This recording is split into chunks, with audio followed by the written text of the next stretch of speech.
Assalamualaikum warahmatullahi wabarakatuh. Bismillahirrahmanirrahim. Alhamdulillahilladzi ja'ala lil muslimin Ramadan khairan min alfi syahr.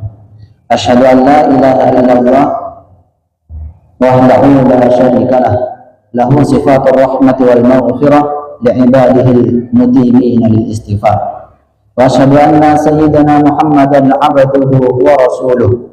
صاحب الشفاعة العظمى في يوم المحشر نبي قد غفر الله له ما تقدم من ذنبه وما تأخر اللهم صل على سيدنا محمد وعلى آله وأصحابه الذين أذهب عنهم الرجس وطهر أما بعد. Para hadirin yang kami muliakan,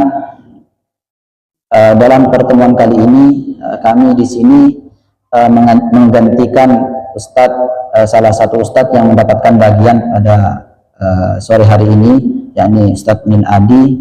Beliau sekarang berhalangan dan kemudian jadwal beliau digantikan kepada saya, dan saya sebagai pengganti beliau ingin mengucapkan beribu maaf jikalau memang apa yang saya bawakan atau apa yang saya kajikan nantinya itu kurang memuaskan ataupun terdapat salah luput yang memang tidak mengenakan hati. Saya mohon maaf sebesar-besarnya. Kemudian pembahasan pada kali ini, pada sore hari ini, yang ingin kita bahas atau yang ingin kita kaji itu mengenai tentang bab thaharah, kitab ahkamit thaharah, bab yang menerangkan tentang bersesuci. Mengapa bab ini perlu diketahui bahwa bab ini atau kitab akan toharoh itu memiliki ciri khusus atau kepentingan yang sangat prosesi di sisi kita, karena memang toharoh sendiri itu merupakan hal yang utama atau merupakan hal yang paling penting untuk melaksanakan tujuan kita di muka bumi ini. Karena memang di dalam Al-Quran sendiri itu menjelaskan bahwa tujuan kehidupan kita di muka bumi ini itu hanya untuk beribadah kepada Allah SWT. Sebagaimana firman-Nya, "Ma khalaqtul jinna wal insa illa liya'budun." Saya menciptakan, kata Allah SWT, saya menciptakan manusia, saya tidak menciptakan manusia dan jin kecuali mereka itu untuk beribadah kepada saya, supaya mereka itu beribadah kepada saya. Itu katanya. Mengapa kok harus toharoh? Padahal di sana itu perintahnya itu ibadah, tujuan kita itu beribadah. Nah, ini juga perlu diketahui bahwa di dalam Al-Quran juga dijelaskan atau disampaikan bahwasanya sebelum kita itu beribadah, seperti halnya sholat semisal, kita itu diwajibkan untuk berwudu.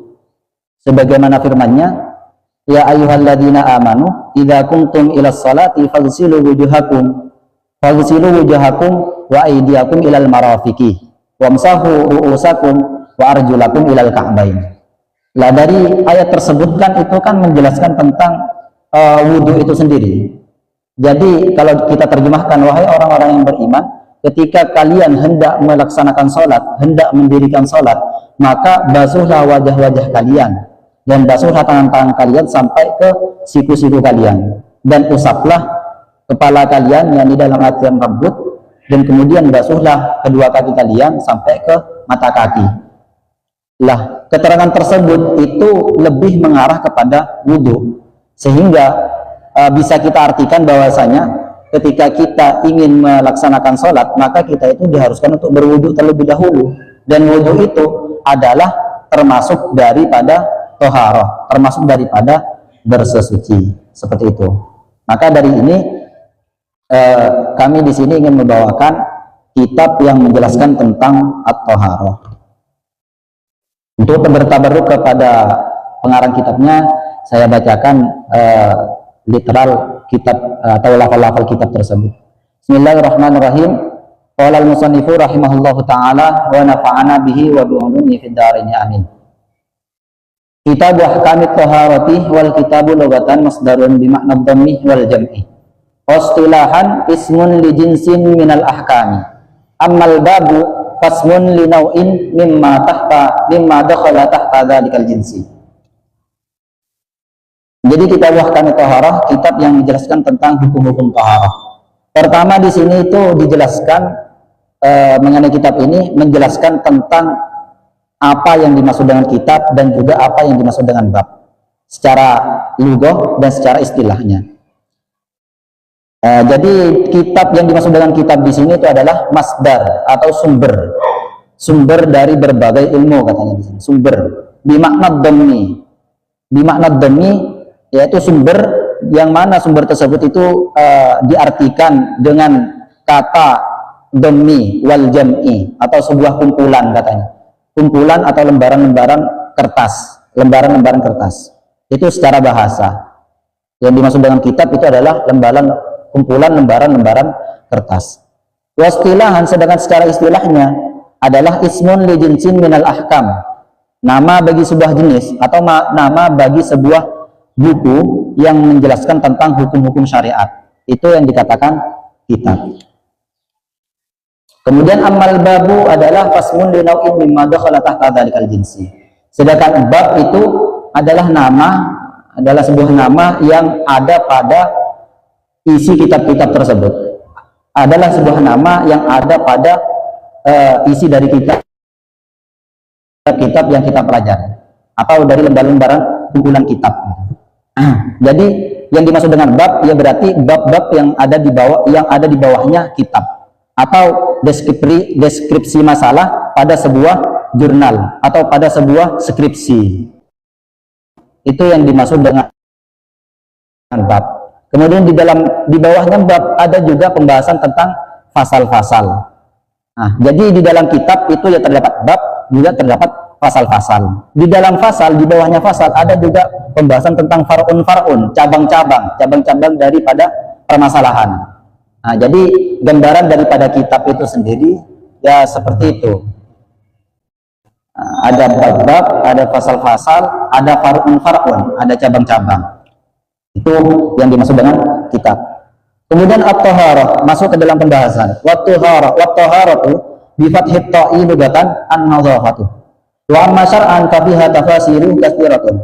Minha qauluhum fi'lu ma tastabahu bihi as-salatu. Ay min wa tayammumin wa izalati najasatin. Taharah di sini secara bahasa itu adalah an-nadhafah, yang artinya kebersihan. Ini kata an-nadhafah ini mungkin sering kita dengar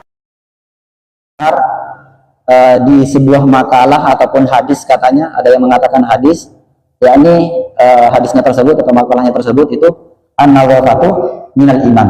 Kebersihan itu sebagian daripada iman. Itu yang sering kita dengar daripada kata an-nadhafah. Lah, kata an-nadhafah itu sendiri itu kan memiliki arti kebersihan. An-nadhafatu minal iman. Kebersihan itu sebagian daripada iman. Sehingga sangat memiliki nilai yang sangat tinggi sekali bagi kata toharoh, karena toharoh sendiri secara bahasa itu adalah an-nadhafah. Sedangkan an-nadhafah itu minal iman, sebagian daripada iman. Sehingga kalau kita simpulkan bahwasanya orang yang tidak memiliki sifat toharoh itu tidak bisa dikatakan sempurna imannya.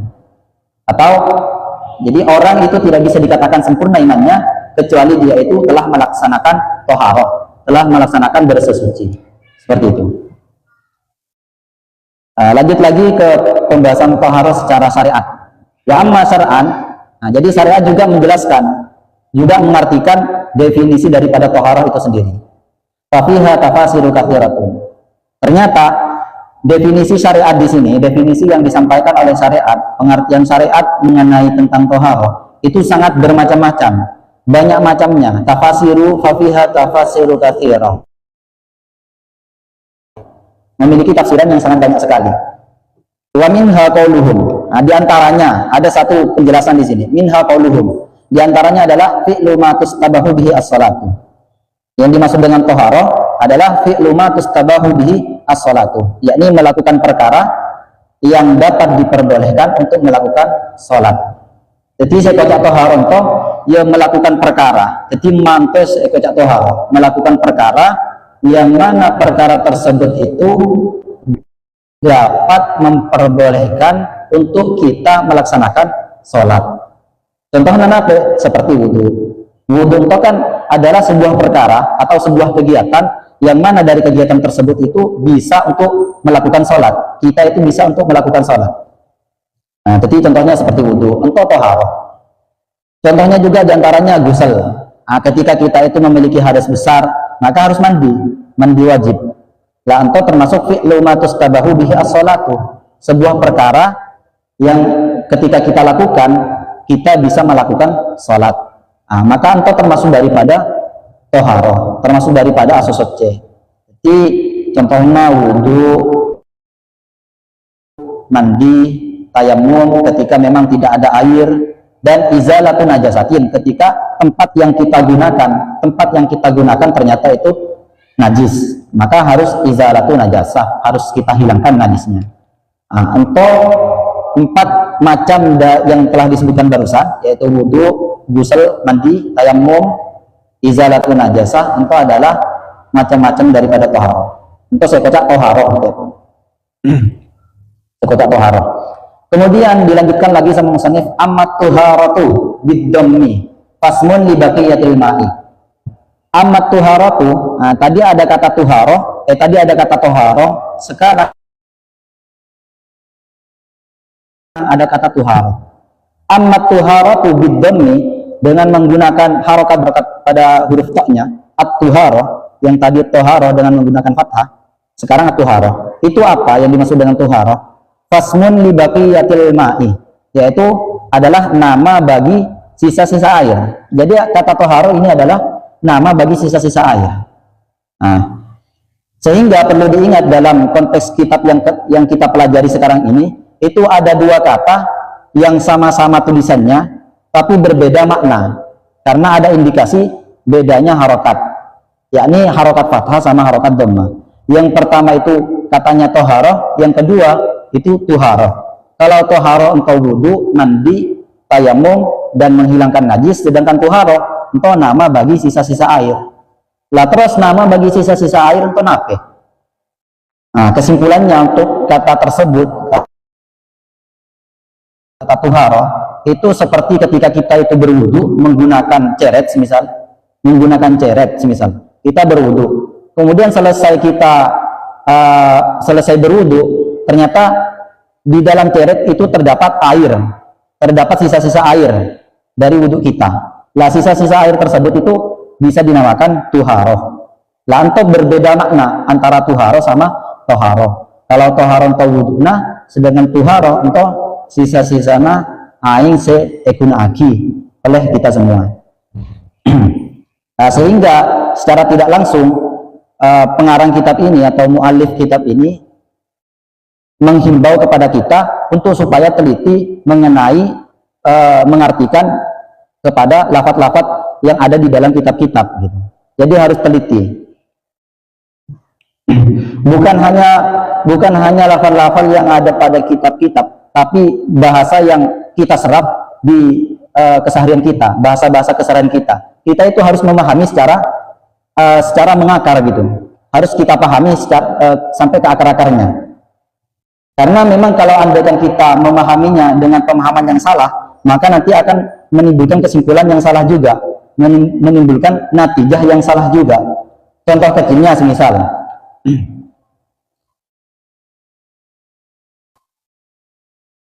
masyarakat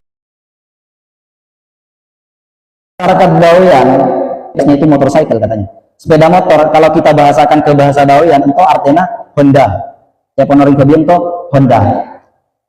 Padahal menurut bahasa Indonesia, kata Honda itu bukan mengarah kepada sepeda motor, tapi mengarah kepada salah satu merek dari lokomotif, dari alat transportasi.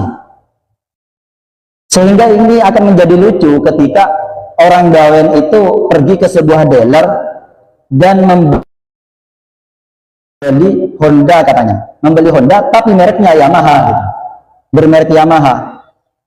yang asalnya yang dia pahami, yang orang Bawean pahami Honda atau sepeda motor, tapi sedangkan sedangkan baiknya yang membeli itu ternyata memahami Honda itu adalah sebuah merek gitu, sebuah merek, mungkin merek yang terkenal semisal. Nah, ini akan menimbulkan pemahaman yang berbeda. Mungkin tidak akan terjadi masalah ketika memang jual belinya di sana itu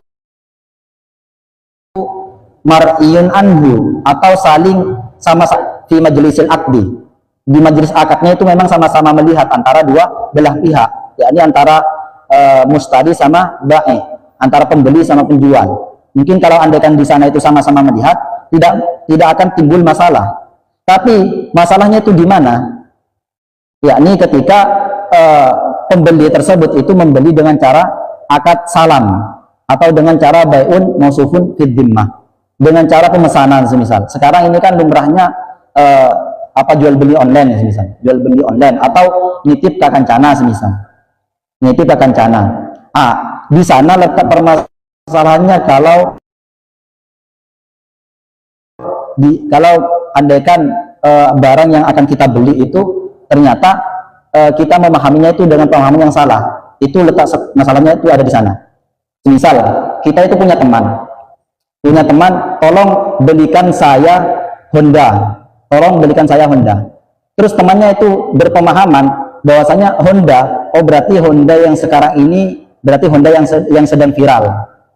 Nah, ketika itu mungkin yang viral itu dari Honda itu mungkin dari mobil semisal, mobil yang bermerek Honda itu lagi viral-viralnya. Kemudian singkat cerita dibelikan sama temannya ini, kemudian sampai rumahnya ternyata timbul pertanyaan dari si pemesan tadi ke temannya itu, si penitip tadi kepada temannya itu, kok bisa beli mobil padahal saya itu menyuruh sampean untuk membeli Honda gitu, bukan mobil. Lah ini kan Honda, mereknya Honda, yang saya maksud itu sepeda motor katanya. Oh, sepeda motor. Lah maka dari situ baru ketemu permasalahannya, ternyata salah paham ternyata. Nah, dari sana permasalahan itu akan muncul dari contoh-contoh dari seperti itu. Nah, ini asalnya itu apa? Yaitu berbeda pemahaman. Kita itu memahami, orang-orang Bawean itu memahami dari sepeda motor itu Honda, sedangkan orang yang lain, orang Jawa memahami Honda itu merek dari sebuah sepeda motor, sehingga terjadi kesalahpahaman. Maka dari itu perlu kiranya untuk kita ketahui secara mendalam apa makna dari lafaz tersebut, apa artian dari lafaz tersebut, gitu. Contoh kecilnya lagi, ini mungkin masih ada kaitannya dengan ilmu mantik. Ilmu mantik itu ilmu logika katanya, ilmu logika, cara berpikir yang logis gitu. Di dalam ilmu mantik disebutkan bahwa ada muqaddimah sugro, juga ada muqaddimah kubro, kemudian ada natijah. Atau kalau bahasa Indonesianya itu ada premis 1, ada premis 2, kemudian ada kesimpulan. Dalam memahami sebuah kesimpulan, kita itu harus paham betul, harus tasawur kepada premis 1 dan premis 2-nya, harus paham betul kepada muqaddimah sugronya dan juga kepada muqaddimah kubronya, sehingga menimbulkan sama persis natijah yang memang benar gitu, nilainya itu memang tasdik, memang benar gitu, seperti itu. Ini dulu pernah ditanyakan juga dalam permasalahan ini, dalam permasalahan pemahaman. Dulu ada pertanyaan mengenai tentang muskirumain, mengenai tentang muskirumain. Disebutkan bahwa di dalam kitab Tuhfatul Thullab karya Syekh Zakaria Al-Ansari, bahwa muskirumain itu termasuk benda yang najis, muskirumain, benda cair yang memabukkan, itu hukumnya najis. Lah kita sebagai masyarakat Bawean termasuk dari benda-benda yang memabukkan, termasuk benda-benda yang cair yang memabukkan, itu diantaranya adalah, katanya orang Bawean, itu diantaranya bensin, terus kemudian rinso, deterjen, dan soklin liquid semisal. Liquid kan itu kan benda cair juga, yang soklin semisal, jenisnya yang soklin. Itu merupakan benda cair yang katanya orang Bawean kamabuk, kamabuk. Berarti kesimpulannya soklin ento kamabuk. Liquid soklin atau deterjen itu memabukkan, benda cair yang memabukkan. Itu anggaplah mukadimah sugronya atau premis satunya. Kemudian premis duanya, kita menemukan info atau informasi dari kitab Tuhfatul Tullab yang mana muskiru mai'in najisun, benda cair yang najis itu hukumnya najis. Benda cair yang memabukkan, muskiru mai'in, benda cair yang memabukkan itu hukumnya najis. Sehingga kesimpulannya tadi dari premis yang pertama, rinso itu adalah benda cair yang memabukkan. Kemudian benda cair yang memabukkan itu hukumnya najis. Natijahnya atau kesimpulannya berarti rinso itu hukumnya najis. Entah kesimpulannya. Ternyata dari kesimpulan tersebut kita itu menyangkal kok bisa rinso itu berhukum najis. Padahal itu sudah kita gunakan bertahun-tahun lamanya gitu. Padahal itu kesimpulan yang kita dapati dengan menggunakan ilmu mantik. Nah, andaikan kita itu ternyata tidak sepakat dengan kesimpulan tersebut, perlu kita rombak kembali mukadimah sugra dan mukadimah kubronya, premis satunya dan premis duanya. Ya, ini apa? Letak kesalahannya itu di mana? Pertama, kita rombak kembali mengenai tentang pemahaman bahwasanya rinso itu memabukkan. Apakah itu benar-benar memabukkan atau mematikan? Bensin itu apakah memang memabukkan atau mematikan? Gitu. Ternyata kalau ada orang meminum bensin semisal, itu besar kemungkinan dia itu bukan mabuk, tapi akan mengeluarkan busa dari mulutnya semisal. Seperti itu. Itu kan berarti ciri-ciri tersebut itu kan lebih mengarah kepada benda yang mematikan atau samun kotil, racun yang membunuh gitu, racun yang membunuh. Berarti definisi daripada rinso ataupun bensin itu bukan muskir tapi muktil. Bukan muskir, saya ulangi, bukan muskir tapi muktil. Sehingga benda yang muktil atau benda yang dapat membunuh, yang dapat mematikan, itu belum tentu itu hukumnya najis. Belum tentu hukumnya najis. Yang dihukumi najis itu apa? Yang muskir tadi, yang dapat memabukkan.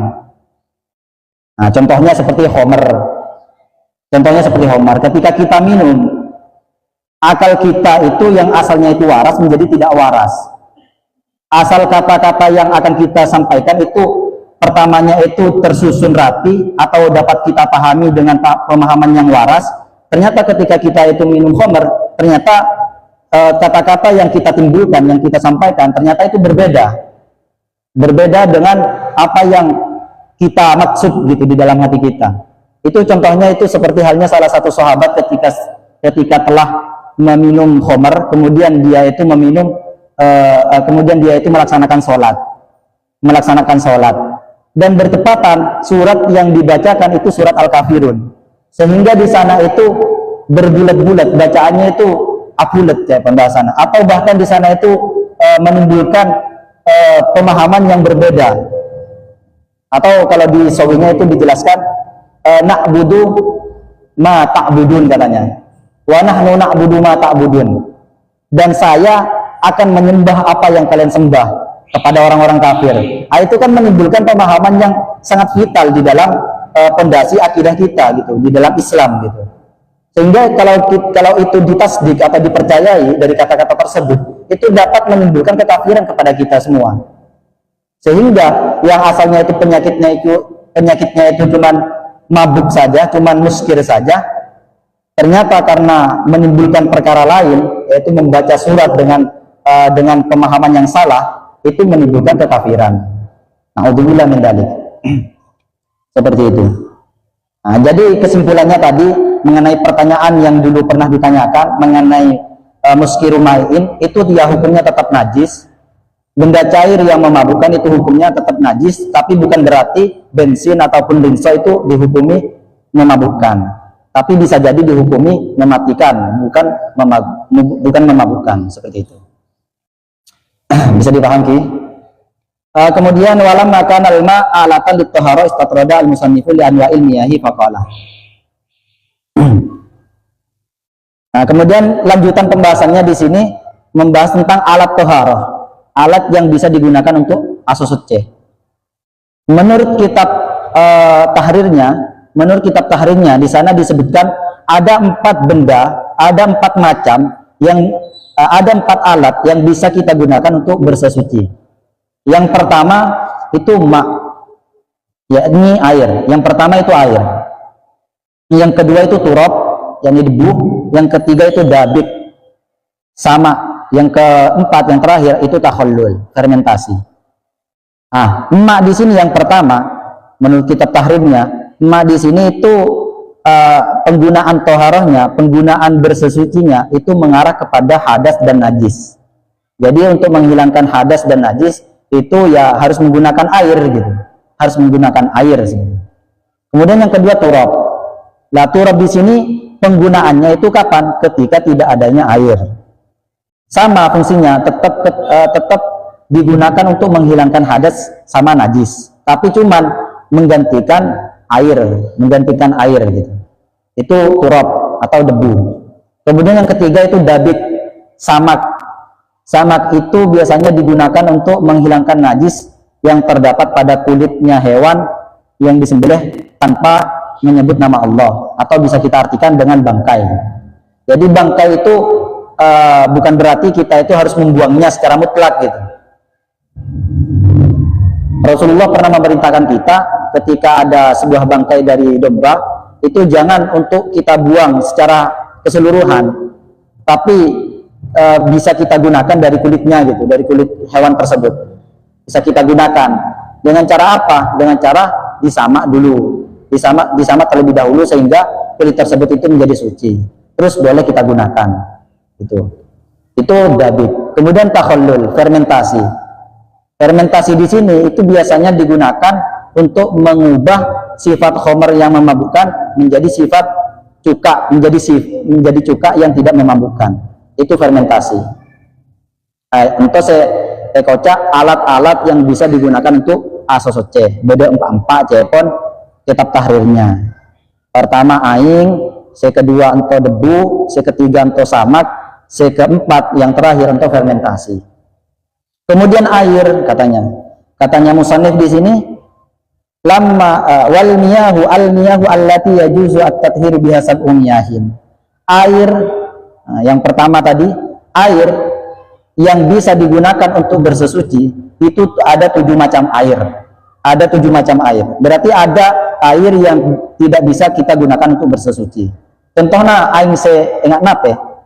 Contohnya seperti aing ngadebekeun. Atau aing termasuk air yang tidak bisa kita gunakan untuk bersesuci. Aing ngadebekeun, terus aing ngaaren semisal, ataupun aing ngagedeng. Itu tidak bisa kita gunakan untuk asosoce. Sab'umiyahin, ada 7 macam air katanya di sini yang bisa digunakan untuk bersesuci. Yang pertama ma'us samai, air langit. Yakni kita artikan ai an-nazil minha wa huwa al-matar. Yakni air yang turun dari langit, yakni air hujan. Ternyata air langit di sini itu ternyata memiliki asal usul atau memiliki silsilah gitu, asal usul. Asal usulnya itu bagaimana? Ahlus sunnah wal jamaah mengatakan bahwa asal muasal daripada air langit itu berasal dari surga, wa minal jannah, bukan berasal dari katanya kalau di dalam bahasa ilmuannya itu siklus, bahasanya itu siklus. Jadi katanya ilmuwan, hujan itu berasal daripada siklus perputaran air antara langit sama bumi, katanya ilmuwan.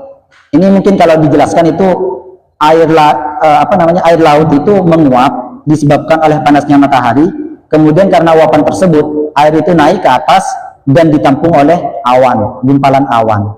Kemudian dari gumpalan awan tersebut itu ditiupkan oleh angin kemana saja sehingga airnya itu menjadi tawar dan diturunkan lagi ke bumi, diarahkan lagi ke daerah pegunungan semisal, diturunkan di sana menjadi hujan.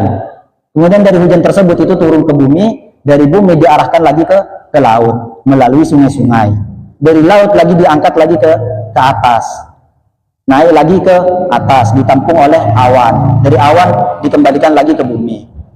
Pokoknya terus sampai berputar-putar sampai seperti itu. Itu yang dikatakan siklus. Ternyata pemahaman Ahlus Sunnah wal Jamaah itu bukan seperti itu.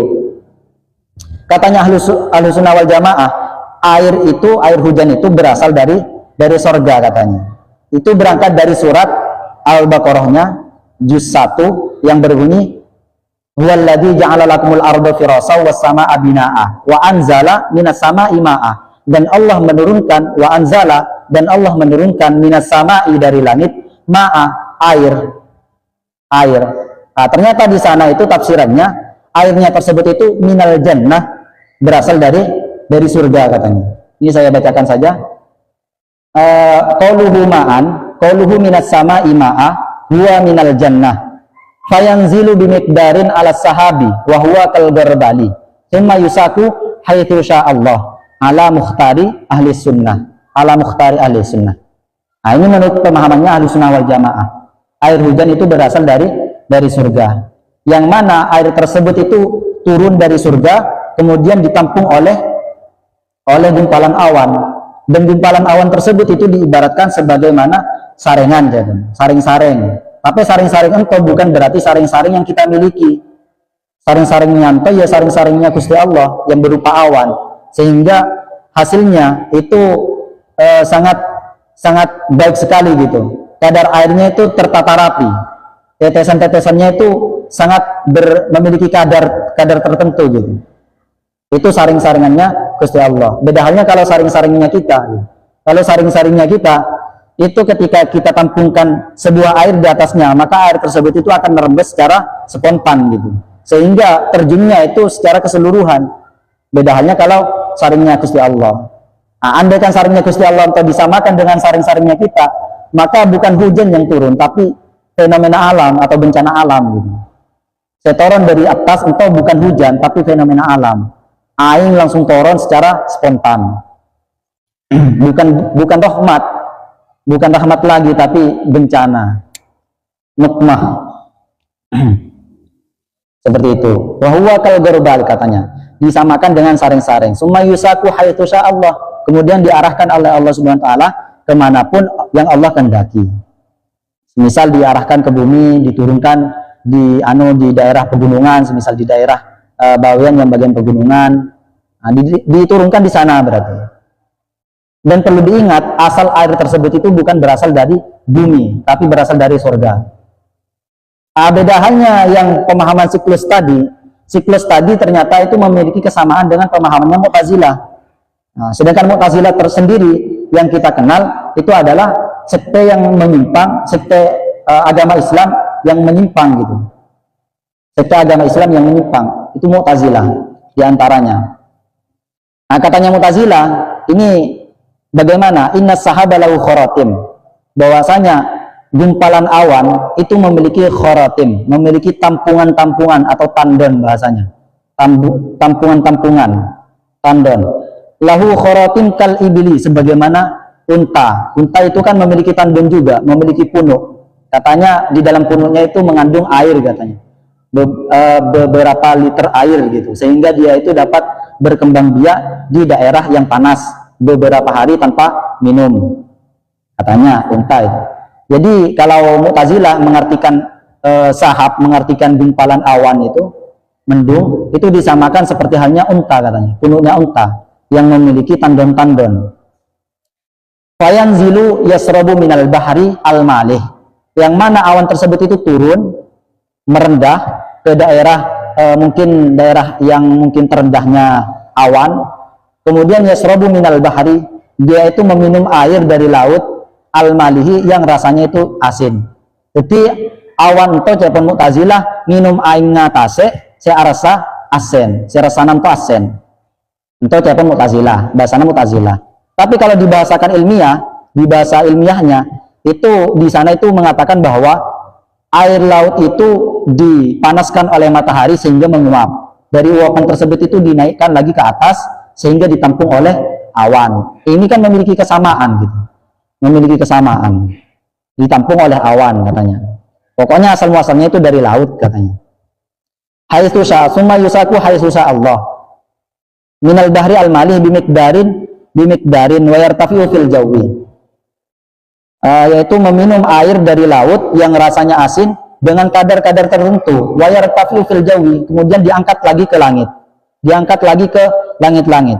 Fatan safihu ar-riyah, kemudian oleh angin itu ditiup kemana saja, fayahlu, kemudian menjadi tawar air tersebut. Yang asalnya itu asin menjadi tawar. Mungkin karena tiupan air, kadar garamnya itu berpisah mungkin. Semisal katanya Mu'tazilah.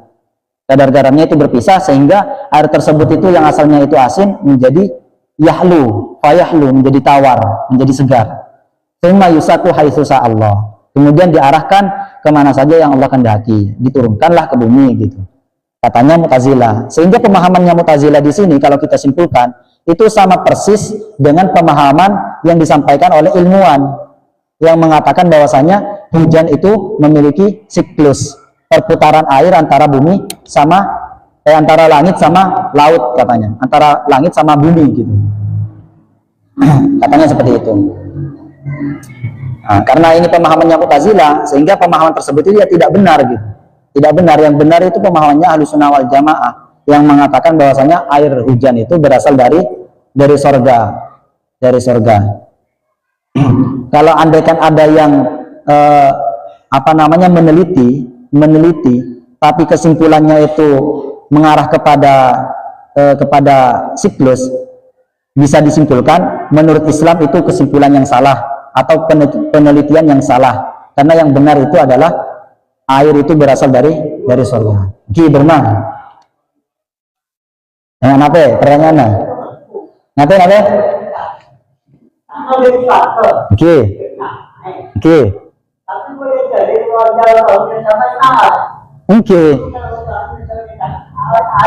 Oke. Makanya dari lisan itu beda.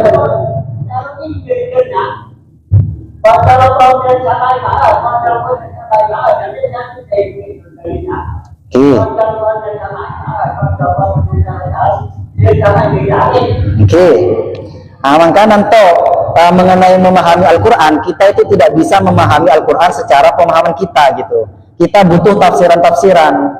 Maka bukalah kitab-kitab tafsiran tersebut seperti Tafsir Jalalain, di bawahnya Tafsir Jalalain, di atasnya lagi itu Hasyiatus Shawi yang menjelaskan, yang mensyarahi Tafsir Jalalain. Lah saya itu juga mendapati penjelasan tersebut itu dari kitab Shawinya. Kitab Shawinya yang menjelaskan tentang Tafsir Jalalainnya. Dan Tafsir Jalalain itu menafsiri dari Al-Qur'anul Karim. Berangkat dari alladzi ja'ala lakumul arda firasah was samaa binaa wa anzala minas samai ma'a. Dari kata wa anzala minas samai ma'a, di sana itu ada tafsiran minas samai ma'a huwa minal jannah, katanya beliau. Katanya Syekh Shawi, katanya Syekh Shawi itu huwa minal jannah. Dan beliau itu adalah salah satu ulama yang sangat tidak diragukan ilmunya, keilmuannya itu tidak diragukan lagi. Bahkan kitab-kitabnya kita pelajari di pondok-pondok pesantren gitu. Kitab Shawi atau bahkan Tafsir Jalalainnya.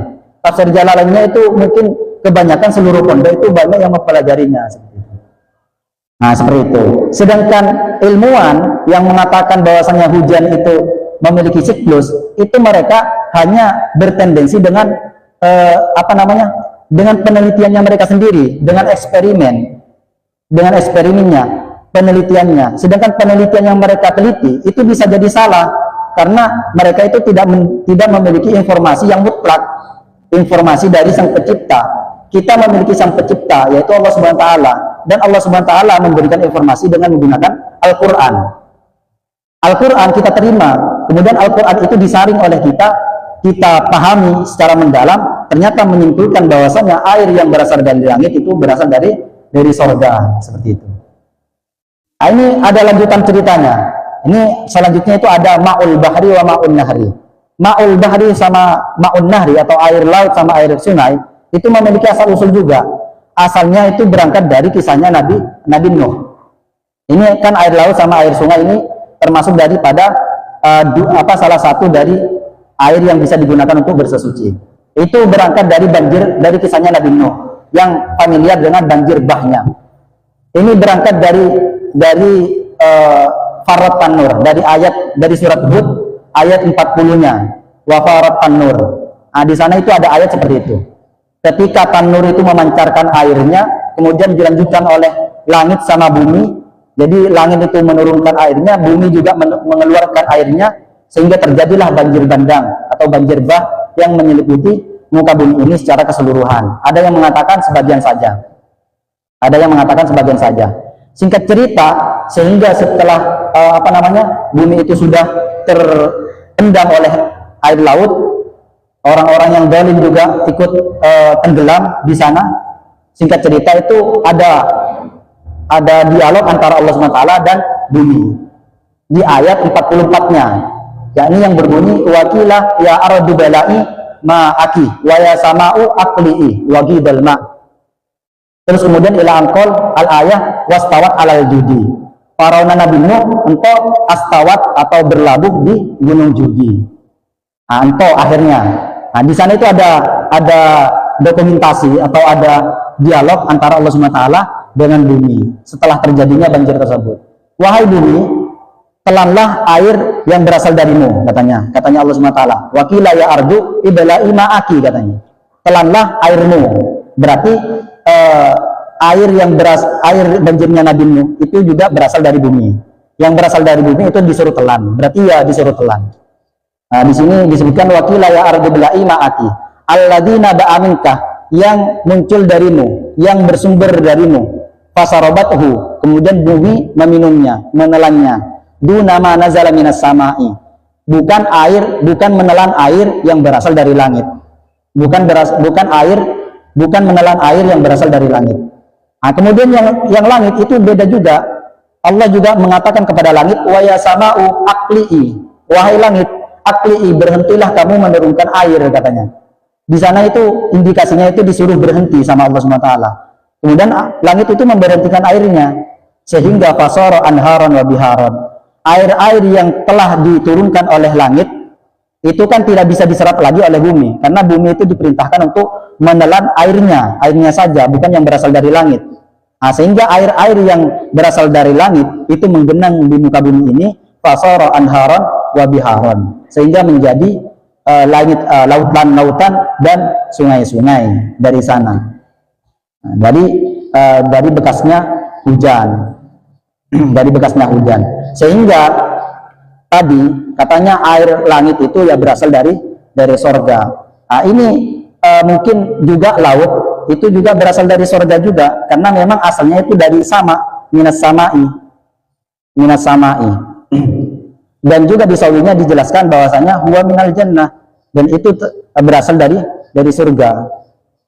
Kalau andaikan masih tidak percaya, mungkin bisa diteliti sendiri, mungkin dengan bagaimanapun caranya, mungkin sehingga di sana itu menimbulkan kesimpulan bahwasanya air yang berasal dari langit atau air hujan itu asalnya itu berasal dari surga. Kalau kita artikan juga mengenai semesta alam, ini di tafsir sawinya juga saya punya ibaratnya. Di tafsir sawinya juga menjelaskan bahwasanya gambaran daripada alam semesta ini itu pertama kali sebelum terciptanya bumi sama langit itu ada aras, ada air. Di dalam ayatnya itu di surat Hud juga, di surat Hud ayat 7-nya, di sana itu ada ayat yang berbunyi wa kana arsuhu alal ma, dan ada arsnya Allah SWT itu di atasnya air, itu di atasnya air, ars yang ada di atasnya air itu min qabli khalqihima, sebelum terciptanya langit sama bumi. Mungkin kalau nggak percaya bisa dilihat lagi di sawinya, di surat Hud, tafsiran dari ayat yang nomor 7, wa kana arsuhu alal ma, bisa dicek sendiri.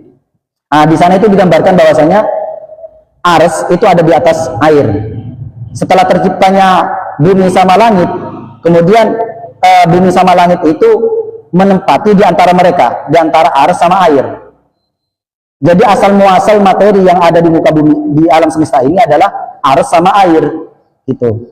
Setelah terciptanya bumi, langit itu terbentuk di bawahnya ars, kemudian di bawahnya langit itu bumi, yang mana keduanya ini sama-sama memiliki 7 lapis langit dan 7 lapis bumi. Kemudian di bawahnya bumi itu ada air, seperti itu, ada air.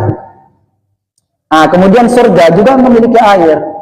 seperti contohnya Telaga Kausar itu katanya yang dimiliki oleh Rasulullah dan lain sebagainya. Itu kalau mengenai alam semesta sendiri. Sehingga kesimpulan atau informasi yang disampaikan oleh kitab-kitab, yang mana itu sangat banyak sekali informasi yang beliau sampaikan, yang mereka sampaikan, itu banyak sekali yang berbeda dengan pemahaman yang kita serap sekarang ini, yang kita ambil dari sosial media, yang mana katanya bumi itu bentuknya bulat, padahal itu belum tentu bulat, yang seperti halnya digambarkan di sosial media. Bisa jadi bulatnya itu bulat tidak seperti halnya bola, tapi bulat setengah saja gitu. Wallahu a'lam, belum ada penelitian. Cuman informasi yang telah disampaikan oleh ulama-ulama pengarang kitab, ya seperti itu penggambarannya. Jadi aras, kemudian langit, kemudian bumi, kemudian air. Itu ada di sawinya, bisa dicek sendiri. Mungkin untuk lebih lanjutnya, untuk penelitiannya bisa diteliti sendiri dan bisa dipelajari sendiri. Nah, tadi itu merupakan asal muasal daripada anharon wa biharon, asal muasal dari air laut sama air bumi. Atau berasal dari banjirnya Nabi Nuh yang berasal dari langit. Dari sana menit, kurang belum menit, ambuhi, sekarang belum menit lah. Karena memang sebenarnya mengenai Ma'ul Aini juga memiliki asal muasal itu juga, karena memang waktunya itu sudah selesai. Jadi mari kita selesaikan kajian pada sore hari ini. Semoga kajian yang kita dapatkan menjadi kajian yang berkah dan bermanfaat, dan mendapatkan ridho dari masyayikh kita semua. Amin amin ya rabbal alamin. Terakhir dari saya memohon maaf sebesar-besarnya jikalau memang dari kajian yang saya sampaikan kurang memuaskan, atau mungkin di sana itu kurang teliti dan kurang apalah gitu, ada kesalahan, ada kelupaan, saya mohon maaf sebesar-besarnya. Akhiran dari saya, assalamualaikum warahmatullahi wabarakatuh.